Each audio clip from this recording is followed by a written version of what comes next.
So we're out on the Fishburn Forest today, which is about 5 to 10 miles away from campus in Montgomery County, near the campus of Virginia Tech. So what I want us to observe is kind of on both sides of the road here. Basically, kind of the issue you would find with any mature hardwood stand in the Appalachian region is looking at this site, which was primarily has recently been impacted by a wildfire about 10 years ago, and to notice the regeneration layer there as compared to an area that hasn't been disturbed by any type of cutting or harvesting or fire in the last 10 years. And so what you'll see is a pretty, remotely dense overstory that has a good mixture of oak. You've got some hickory and maple in here as well on both sides of the road, but it's this regeneration layer that is probably the problem or the issue that most silviculturists and managers, both fire managers and silviculturists, are looking at in this region, is that most of the regeneration layer is dominated by red maple. Over here you see that there's not even as much regeneration at all because we're in a closed canopy forest. Succession is taking place and we're not necessarily getting the regeneration layer that we would want. In this layer we had a November wildfire. It was happening in 2010, so we're looking at about 10 years ago. We did some measurements in here and actually tried to determine, okay, just bare observation, if we were going to do some prescribed fire in here, what might you expect in terms of long-term regeneration? If you did a single entry of prescribed fire, which is a lot of what folks in this region would be considering, is maybe prescribed fire could play a role in restoring our oaks and our hickory ecosystem, and maybe provide some kind of disadvantage to the red maple. What we found as we looked in here is that regeneration layer, kind of at every level right now in terms of height class for this regeneration, there was one burn, it was a wildfire, it was relatively low intensity and low severity. It was pretty well contained as a wildfire incident, and the regeneration layer is predominantly red maple. That litter layer reaccumulated relatively quickly. There still is some semblance of impact in the duff layer. That duff was impacted and that fire burned with enough severity to actually consume some of the duff. But in full, the litter layer has reaccumulated just like you would expect within a 2 or 3 year period of time. And so it would be one of these great kind of scenarios to still think about, well, what else might we want to do in coordination with prescribed fire to maybe give some type of preference for the desired species we want to see in this area, as opposed to, again, looking at this kind of condition, which is a lot of what you would walk into in this region of where we think fire played a role historically in how these species were established, maybe their grandparents and how they were established. But now if we're wanting to build that scenario for the next forest, how do we go about doing that? And so thinking about maybe doing thinning treatments ahead of time, using fire in cohort with other forms of management might be the best way to promote that in these types of stands.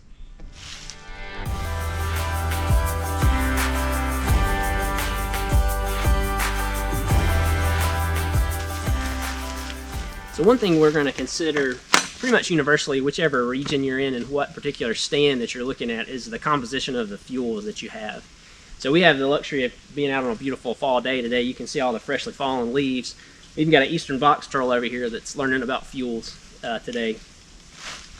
But what you're going to see here that may be different than a lot of other places and regions that you're learning about is we have a really dense litter bed that we're going to be burning through. We're going to talk through just kind of how some of the techniques and some of the tools that we use to think about fuels, both in burn stands and in unburned stands. Particularly if you wanted to look at a place where you're wanting to manage, you're wanting to consider the fuels that you have, thinking about fire behavior, smoke emissions, residence time, how long you're going to have fire on the ground. You're going to want to get some clarity on what type of fuels that you're burning through. So for some of these local assessments, many of you have probably heard about the Brown's planar intercept method. This is what we've laid out as a modified version of Brown's planar intercept method, as was used in this tool that we're going to provide for you to kind of look through. It's a photo guide for estimating fuel loading. This is listed as for the Southern Appalachian Mountains, and we're currently using these plots in the same type of setup to see how well this photo guide actually can be used in the Central Appalachians and throughout the Appalachian region as well.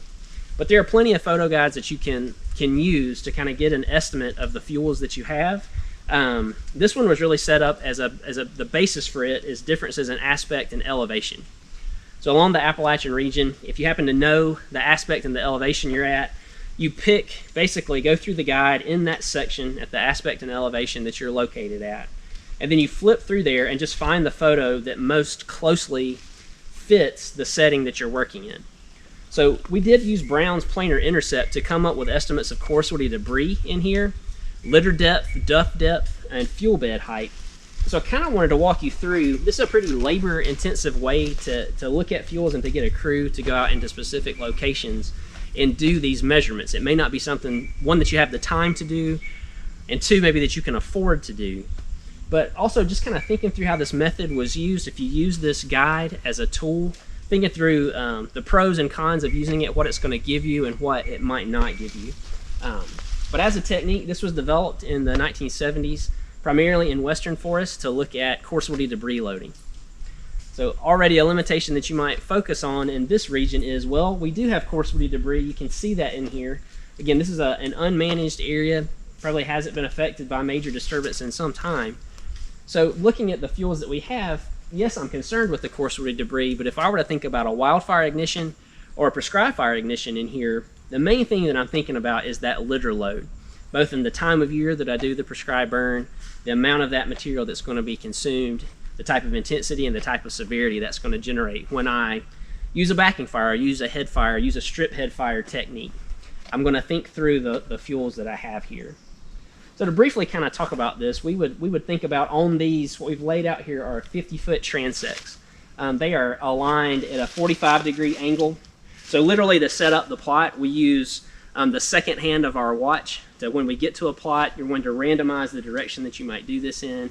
You take the second hand and multiply that by 6 to get it on a 360-degree circle so that you can actually use the azimuth on your compass. And then you run your center transect at whatever that number that you generate from the seconds on your watch hand multiplied by 6.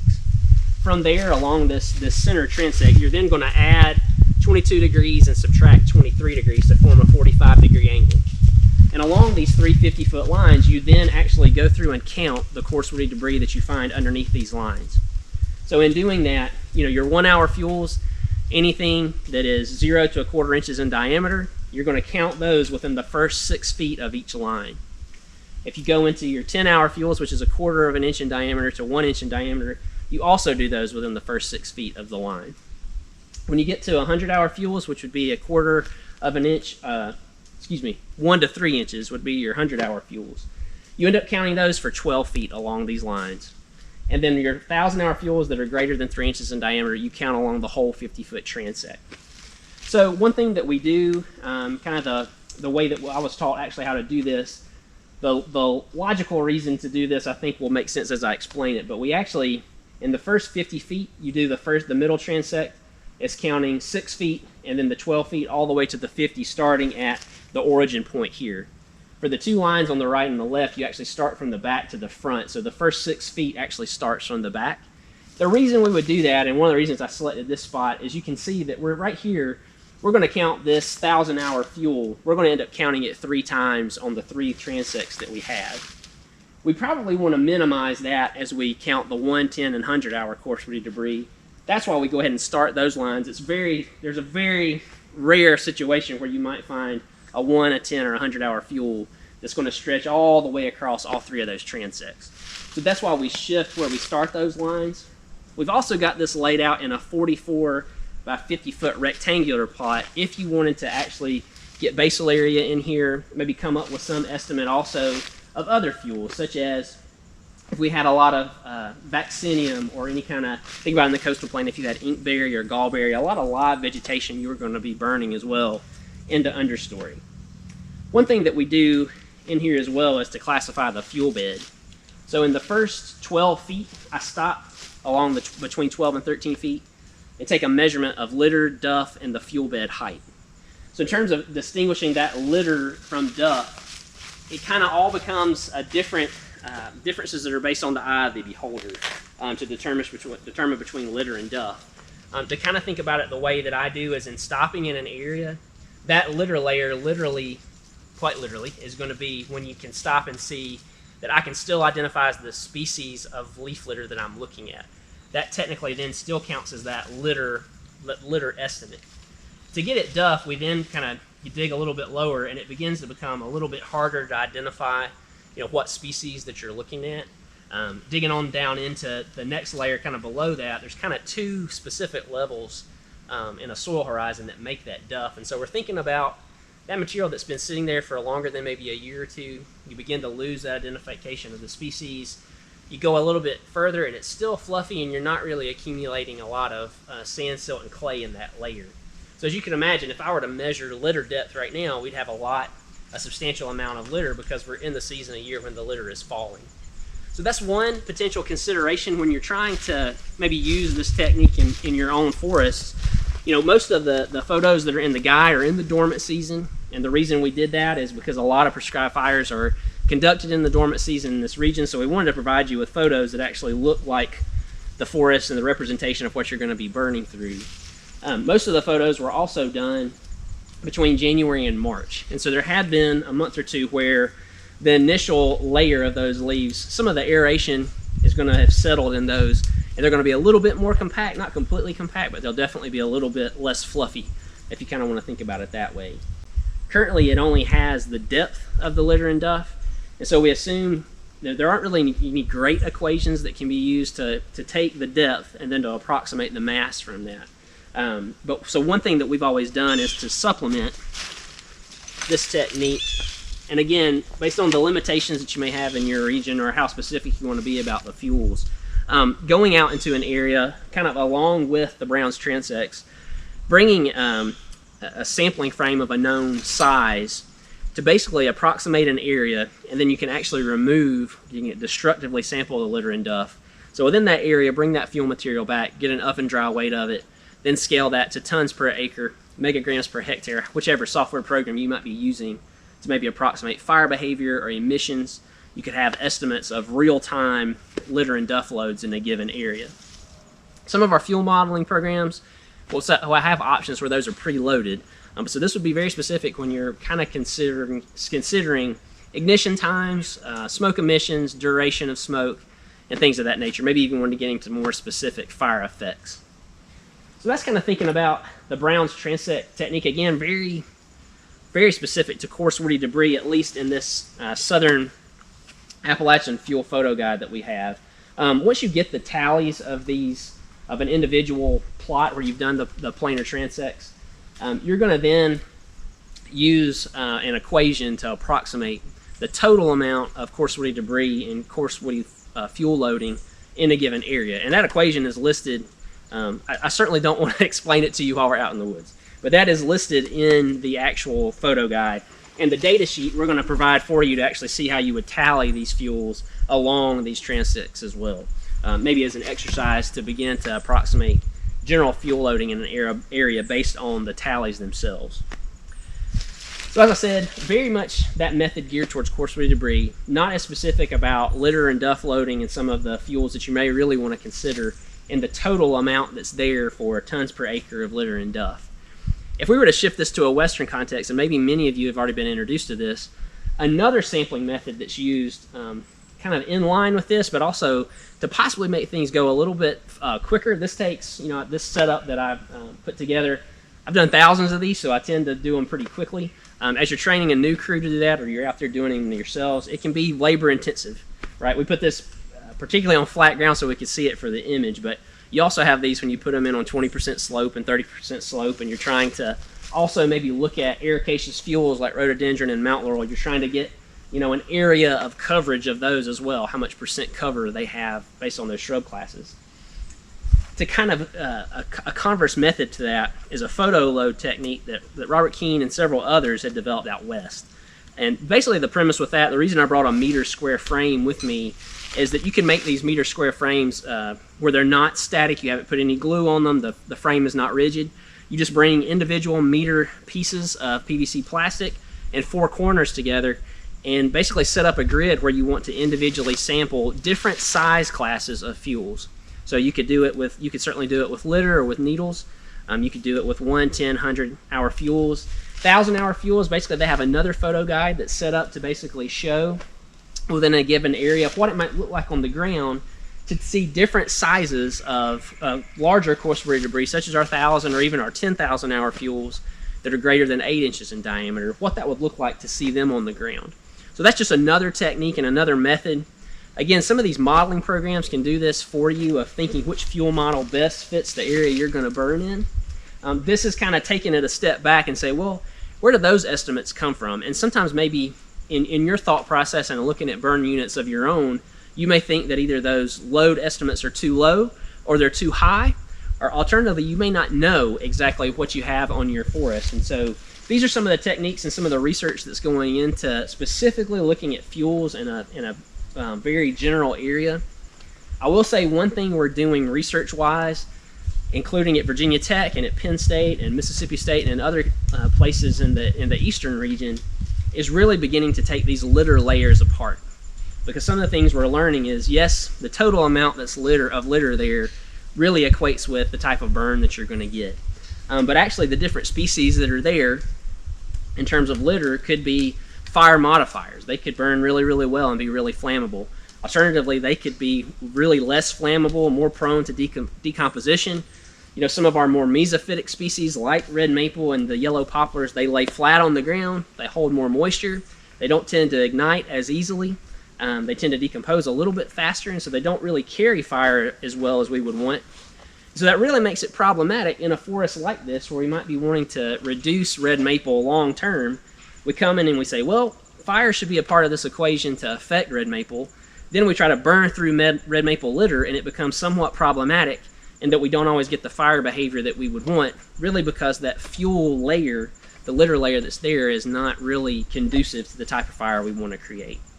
So thinking about alterations to our prescriptions there, you know, burning under different weather conditions, maybe allowing there to be, you know, longer days since precipitation, generating higher fire intensity, having higher fire severity, looking at how seasonality might impact some of the dynamics with resprouting from red maple, maybe even altering our ignition patterns. Instead of using backing fire in some cases, maybe we choose to use a head fire or a strip head fire. So there's a lot of dynamics, there's a lot that you could put together in a prescription, really, as you think about fuels and what you desire long-term from a management standpoint and for your management goals. So again, just kind of thinking through these fuels-related principles and how they may be specific to your units, and then as we go through other portions of the Fishburn Forest where we've done prescribed burns, thinking of other things that could go in cohort to actually enhance your fuels. In some cases, maybe you don't want a fuels enhancement, you want to deal with the fuels as they are. But even in dealing with shrub components, and think about different ways to generate the fire behavior you would want for your management goals. So think about how the tallies are done on the ground. So we're starting with this technique, starting with the 50-foot mark, and we're actually working backwards for the first 6 feet for 1-hour fuels and 10-hour fuels. The first 12 feet will be 100-hour fuels, and then the 1,000-hour fuels we're going to actually tally all the way along the length of the transect. So starting with this, a real simple way, and again, as you train your eye to do this, it becomes a lot faster to kind of think through what size class am I looking at. We literally in here for the 110s and 100-hour fuels, you're just getting a tally. For the 1,000-hour fuels, you are getting a diameter, and in the method that we use, we're trying to get some estimate of whether they're hardwood or softwood, and then actually thinking about sound or rotten material. You'll see in the equation of how this is calculated, not to get too technical on the numbers, just to explain it in words, but you'll see in the equation the specific gravity of the wood changes as a result of the sound or hardness. That in the end does result in some changes in the total amount of woody debris that you have, the total tonnage that you might have, and then when we think about fuel availability, what's actually going to be consumed in a type of wildland fire. So if I were to walk along, again, we're not kind of trying to dig through the litter and duff to tally the 110, 100, 1,000-hour fuels. We're kind of just looking for surface fuels in that regard, the surface coarse woody debris. So I'm sitting at about 50 feet here, and I'm looking at something that is about a ½ an inch in diameter, and that's going to end up being a 10-hour fuel. And so we would tally that on our tally sheet as a 10-hour fuel. We come next to this, and we're going to be looking at a 1,000-hour fuel. That's about 6½ inches in diameter. I'm generally thinking that's probably a hardwood that I'm looking at, and then I'm going to think about sound or rotten. That sounds pretty sound, and just literally thinking, does it compress with, you know, me putting any kind of tension on it with my, what I would call the kick method? And that really doesn't. So I would call that sound in terms of its degradation. And so I continue to look along the line. I do see a 1-hour fuel here, and I'm not digging around to find it. but I saw it just sitting on the top of the litter layer there. So I would tally that on my sheet, and then I just go along the rest of the transect here. Don't see anything necessary to tally here, so my tally for the 1 and the 10-hour fuels basically ends right here. I continue on with thinking about my 100-hour fuels. And so again, that's going to be anything that's 1 to 3 inches in diameter. That one falls short of that. And so I keep moving down. Basically between 12 and 13 feet along the transect, I'm going to stop and take a measurement of the litter, duff, and the fuel bed height. So again, with litter, literally thinking about just the freshly fallen litter, not being able to distinguish what species that is any longer. I'm kind of putting my hand on it, not squashing it, but just making sure I can make a measurement. That's about 2 inches. I get an area big enough where I can actually look and see the duff and where it ends and begins with mineral soil, and that also is about 2 inches. For fuel bed height, I'm literally again thinking about the coarse-woody debris in this general vicinity, in between the 12 and 13 mark here. What would be the height of that coarse-woody debris above the litter layer? And here I get that as being about 1 inch. So we're going to take that measurement of litter, duff, and fuel bed height 3 times along this transect. I'm then going to stop again because I think I've got another 1,000-hour fuel, something greater than 3 inches in diameter. I stop and check it, and we're at about 4 inches on that. I'm going to think about the species there, which I'm guessing is a hardwood, and then I'm looking at sound or rottenness there, and see you can hear that the wood's kind of punky, and I would give that a rotten classification. So I'm going to move on down. Because I've already tallied this one, I'm going to think about this piece as being connected to this one, so I'm not going to tally it again. Moving along here, stop it basically in the middle part of the transect, and I'm going to take another estimate of litter, duff, and fuel bed height. So my fuel bed height would be about 1 inch. I see that woody debris right there already. I'm going to think about litter here, somewhere in the neighborhood of 2 inches, and then digging through the duff layer about 1.75 inches. So I keep moving down. I'm still looking for 1,000-hour fuels. This is another good one to think about. Is it bigger than 3 inches in diameter? It is. It's going to be another hardwood, and it's also going to be rotten. So we keep moving down. Something there would be, this would be a 100-hour fuel, so it's not quite big enough to be a 1,000-hour fuel. Again, I'm already done with the 1,000-hour fuels for this transect. I stop, I do another 1,000-hour fuel, about 4 inches, hardwood. I think that one also is sound. And then I do my final measurement of litter, duff, and fuel bed height. For fuel bed height, I am actually going to consider this guy. I think that he's sitting about 3 inches off of the ground. Think about the litter here would be about 2 inches.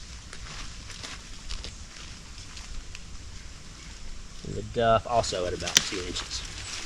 So just showing kind of the practicality and how this method is carried out with the Brown's planar intercept. That again is moving through one transect at a given plot. We actually do 3 of those, and we also, if you remember, we moved from the 50-foot line all the way to the front on this one. If I were to work in the middle line, I would start at the 0 and work to 50. With the one on the left, I again would move from back to front, and that again is just to make sure we're not overestimating our 110 and 100-hour fuel, some of the fine fuels that might be there on the ground.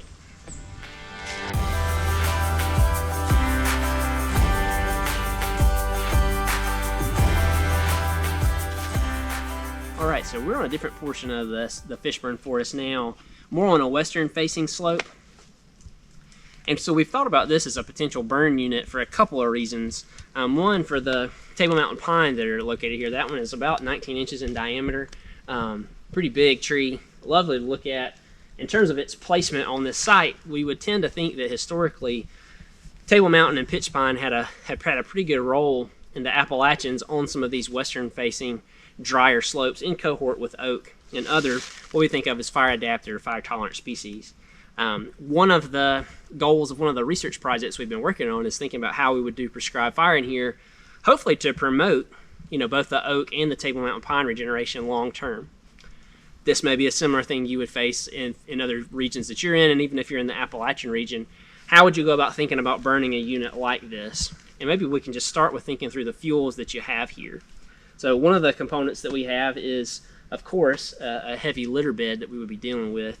We're at the bottom of a draw going up slope. So Thinking about the ignition of fuels, would you do any type of ignition? If you wanted head fire, would you start at the bottom and roll to the top? Of course, if that creates any scenario where you're producing a lot of smoke and maybe that's not in the direction you're going to want it to go, thinking about the ignition window that you'd have as well, of where you'd actually be able to get the fire behavior that you would want. Would you prefer something that would be more like a backing fire? And in that scenario, thinking about these older trees that are in here, that with the longer residence time, if we consumed a large portion of the duff material that's here, one thing we've learned from long unburned stands in other locations throughout the country, particularly in the southeast going into longleaf pine, is that the longer stands have gone, the older mature trees, if you've gone long periods of time without fire, even in fire-adapted systems, if you have mature trees in these long unburned stands, the trees tend to put a lot of their feeder roots to obtain moisture and nutrients. They put a lot of their feeder roots into that duff material. So if you burn with too high fire severity and actually consume a lot of those fine feeder roots, you risk a lot of overstored mortality that you probably don't want, particularly of these older pines in particular. So thinking through kind of the restoration in here with the fuels, I think you would think about the litter dynamics you have and the amount of duff accumulation that you have directly beneath that litter. I think you'd also have to kind of consider one of the number one culprits in the Appalachians is, of course, going to be mountain laurel. And seeing that long term, it and rhododendron both have tended to be species that are native. They tend to reside in these locations. They have a place, generally we think about their spot on the landscape as being in more moist areas and in coves, probably in more shaded areas.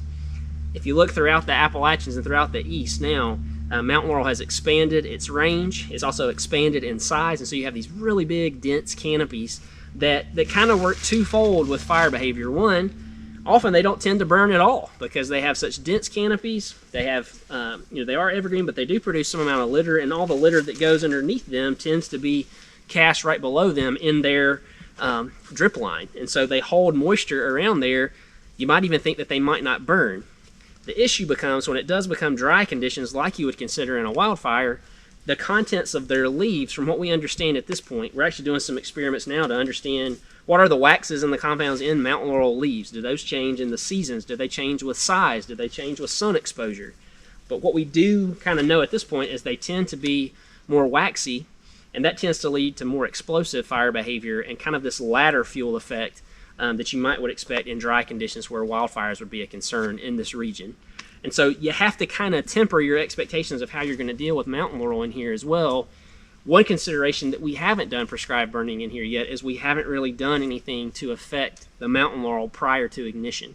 One of the things that I've been fortunate enough to work on in the southern Appalachians is thinking through a long-term restoration project where we're wanting to reduce hazardous fuels. We're wanting to restore oak and hickory in the landscape there where there's been closed canopy forests and a lot of red maple, and in that region a lot of yellow poplar as well.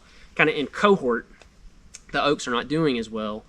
So that project was initiated to reduce fuels, reduce mountain laurel and rhododendron coverage in those stands. And so one of the treatments that was used was a fill of the mountain laurel and rhododendron stems. They cured for a year and then they were burned. And the most productive oak regeneration and pine regeneration came from doing that combination treatment as opposed to just burning alone.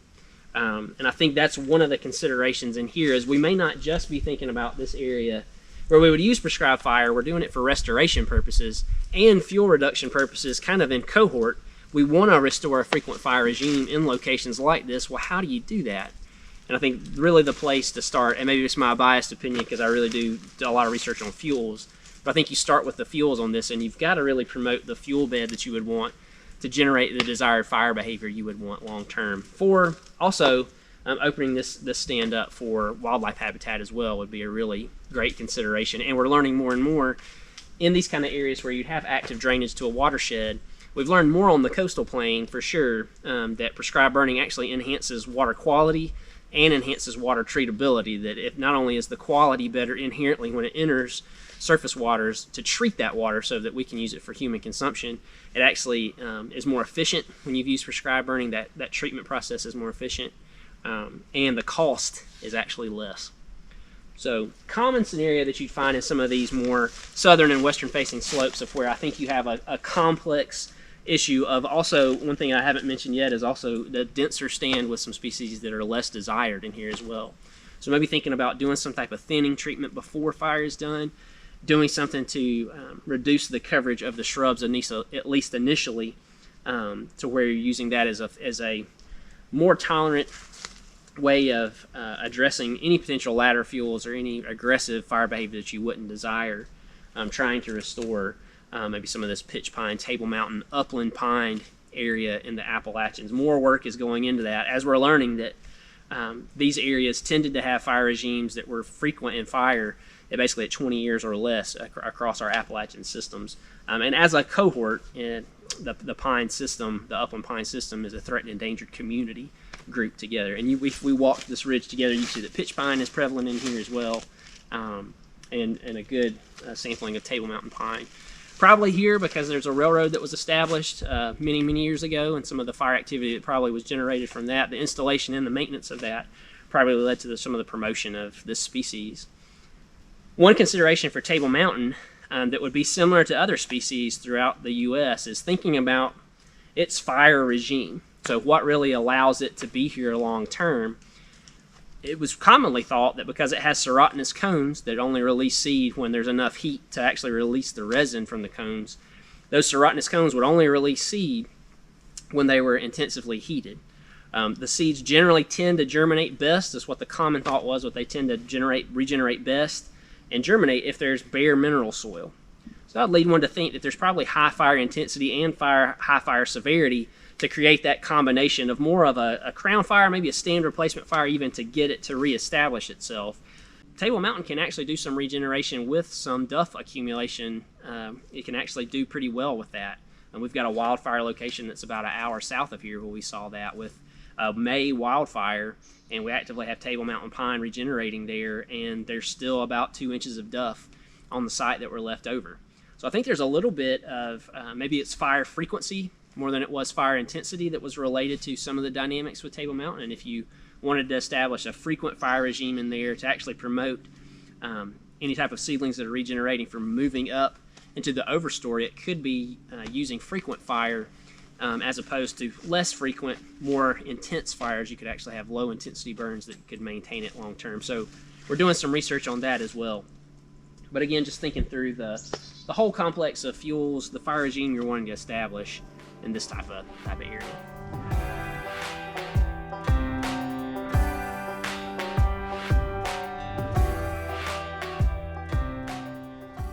Now I'm on more of an east-facing slope, and again, kind of thinking through, we did one prescribed burn here about 2 years ago.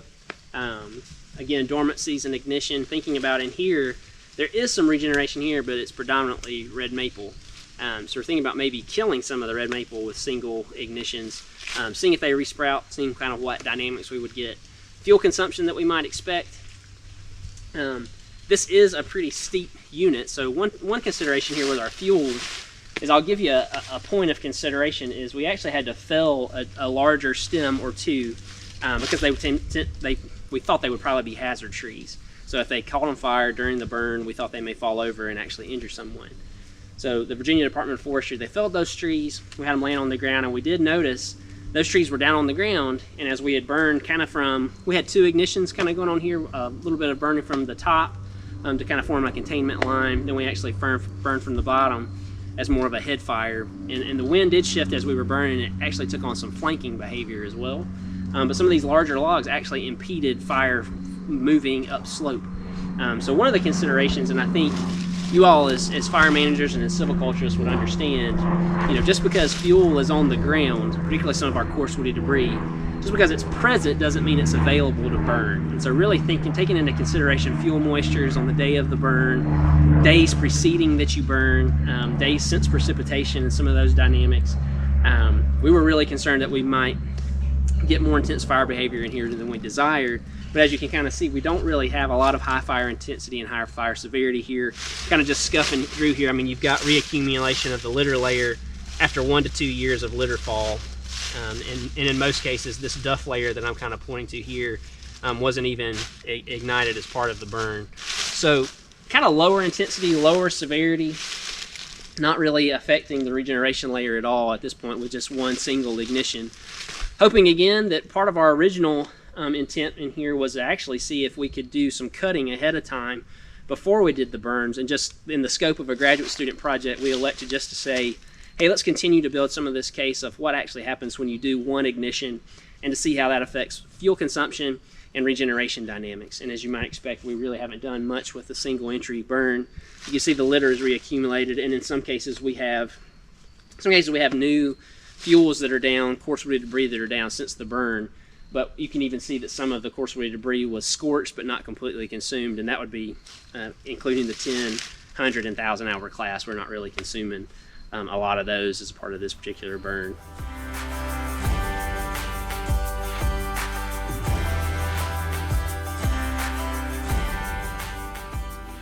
So we're standing in a unit here that was burned about 1.5 years ago. It's basically a southwestern facing slope. We've got a dominant oak overstory here. So one of the things that we're thinking about here was just how fuels would be impacted with a dormant season prescribed fire, and then also trying to see if regeneration would be enhanced any by just dormant season burning alone. This is a graduate student's research project. That the total acreage here is about 2 acres or so. We actually on this unit had a little bit more consumption of the 110 and even the 100 and 1,000-hour fuels here than what we expected. It did burn upslope for part of it as a head fire. That was part of our ignition strategy, and the Virginia Department of Forestry assisted with that ignition. As you can see, the litter load is back like it was for sure prior to burning. That has reaccumulated with basically 2 seasons of litter on the ground. And we really didn't have any significant duff consumption in here. And we really, if you look around, you don't really see much in terms of new tree regeneration either.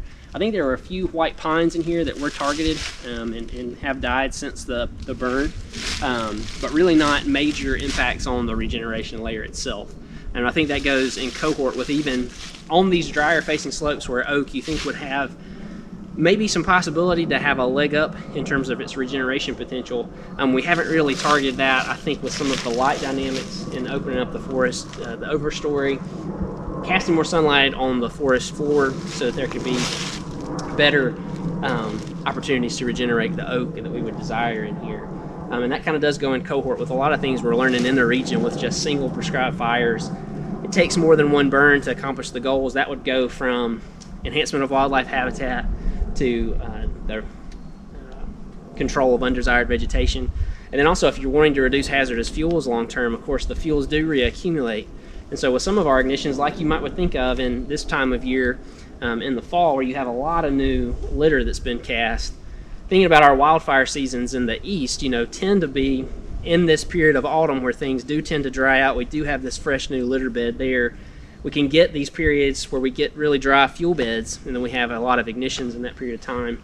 And then thinking about going into the late winter and early spring, where we tend to have another fire season as well, where we still have that new litter that is down on the ground. We have a fresh bed of fuel to burn through. If we're really wanting to reduce hazardous fuel long time, this would go universally in any system, is we want to make sure that we're using fire. If that's one of our solutions that we use, it, we put a new fire regime in place where we're using fire frequently to maintain the types of fuels we want long term. Even that, regardless of what type of fuel you're kind of thinking through, fuels do reaccumulate over time, and so we want to make sure if we're using it for hazardous fuel reduction that we continue to reduce fuels and actually keep anything from becoming ladder fuels long term as well. So just wanted to highlight here, the reason we use this was really thinking about what could our effects be on tree regeneration. Kind of the long-term effects that we've seen so far in this process is that we kind of expected that we might not see a lot in terms of tree regeneration results, but we kind of were testing that out. I think some of the ways we might manipulate this in the future is actually doing some basal area reduction in cohort with using prescribed fire.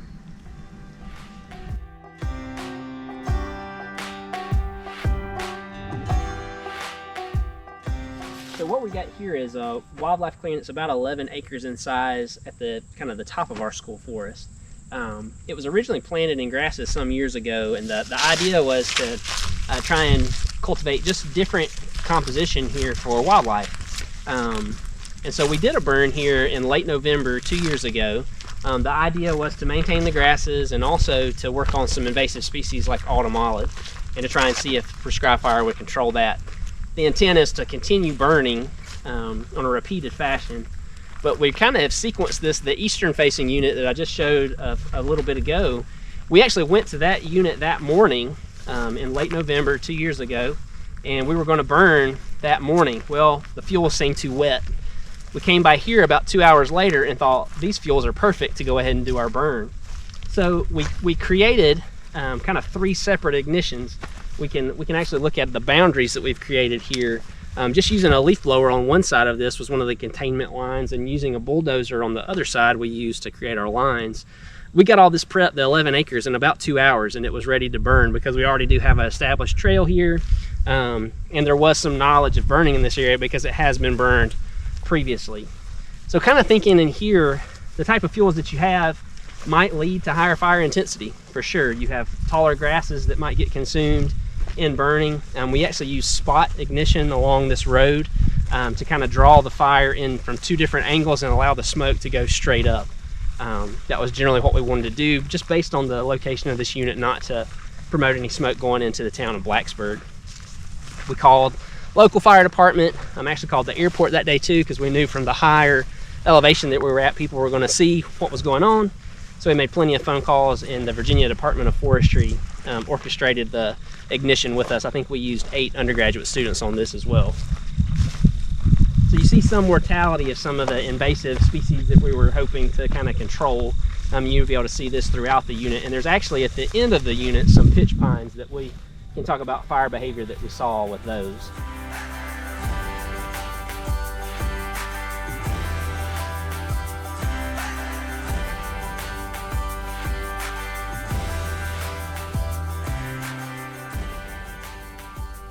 So on this particular side of the unit, what we wanted to think through is just how the fire was going to spread from the main part of the grasses, and potentially if there was any kind of carryover and burning into the areas that weren't part of the unit. This would be burning into a hardwood stand, and there was enough of an edge here where we felt like we could put in a doze line. We did that basically about 2 hours before we did the ignition here, and it went fairly smoothly. The great thing is, because now it's more of a permanent break, we can come back and redo the line with the dozer, or we can use a leaf blower to actually clean this line off pretty quickly if we wanted to do a burn on any given day where we had the type of weather where we might want to do this type of ignition again. So it's really beneficial to have this type of break included as part of the burn unit. Also, so just to show some of the practicality of how we got this done, we did it relatively quickly in terms of installing fire breaks in here. This particular section would have went off into the remaining part of a hardwood stand here, so we wanted to make sure we weren't going to have any fire carry in there, so we did set a hard boundary here with a dozed line, and that dozed line was conducted in the course of a couple of hours prior to the burn, and we will maintain it as a permanent fire break to continue reburning through here for a long period of time. On the other side, we actually have cut into the forest. We actually just used a leaf blower to create that line, because there was a little bit more subtle drop into the forested section there, and there had been some previous prescribed burns below there. So just some of the practical considerations of kind of thinking through the slope that you're going to have to deal with. Can you put in a doze line if you're going to be burning something more than once, to have something that's more of a permanent break for yourself, while we also have a trail that's running through the middle of the unit as well. So this is the other side of the perimeter for this particular burn unit in the wildlife clearing. You can actually kind of tell this particular side, we didn't use the dozer here. We had more of a consideration for the drop off as you get closer to the end of the perimeter here. We just used a leaf blower to actually clean this off the day before, or the day of the burn. So 2 hours before the burn, we had about 8 folks that came out. Some were using hand tools, using fire rakes and other tools to actually just clean the line, but the primary source of the way we created this section of line was using the leaf blower. So it was a real effective tool. The fuels actually, as I said, in the eastern unit we thought we might burn that was fully forested, we thought that morning it was too wet, and we came to this particular unit that is a little bit more open, and the fuel seemed to be exactly right to try and get the burn done that day. So just some of the considerations that you might think of with both thinking about the fuel moistures that you have and then actually constructing a line, even when you don't have a lot of time the day of a burn.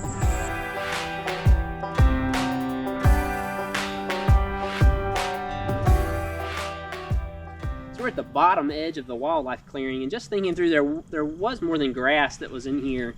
There are more pitch pines as you get further into the wildlife clearing and start to go back into the forested section of the Fishburn. One thing I wasn't necessarily considering on the day of the burn, kind of as the burn manager, was the potential effects on the pitch pines. I thought typically it's a harder pine, tends to tolerate fire pretty well, tends to do well in fire systems.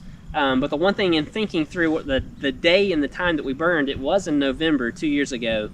As I said, the fuels ended up drying out pretty well from the morning going into the afternoon when we actually did the ignition. The grasses were pretty primed in terms of fire intensity, so we did have some movement from the grasses that were actually touching the crowns of the trees. You can see this is one of the stems that in the yearly needle cast, the fire actually moved from the grasses into the needles, the dry needles. And so we did have some crown fire activity on a lot of the pitch pines. Most of them are doing really well still. Most of them, the crowns were scorched, still look pretty good, but we did have some mortality. You can see a few of those in here. I need to go back and kind of do an estimation of what actually occurred there. As we know about a lot of other frequent fire systems where you have pines included, one pretty strategic thing that's involved with the pines is their basal diameter. So thinking about how large they are when you set the burns, pitch pine does do pretty well with frequent fire regimes, but you do want to make sure that the saplings that are there, that they are pretty decent size before you continue to burn. And even in thinking of the logistics of burning, just how well they have, self-pruned to actually put their branches above any potential fuel sources that you might have. In this situation, it was the grasses, and again, I don't think we had a lot of mortality, but you will see stems throughout this unit where there was some crown fire activity, and some of the stems have subsequently died as a result of the burn. We can talk about that in terms of some of the invasive species we were targeting as well. We did have some mortality of some of the autumn olive and those species, but a lot of them have continued to resprout and have re-leafed in a lot of cases. So really unique fire behavior, a unique situation in our context of thinking through the differences in fuels, the ways that we put the perimeter in place with using the dozed boundary and then also the leaf-blown line. We were able to put some pretty green firefighters on this as well, with some pretty well-versed and trained professionals. It really served as a pretty good training burn. That it was 11 acres, it was pretty well contained where the smoke was going to go on the day of the burn as well. And so we had a lot of newer folks that were involved in this particular burn operation.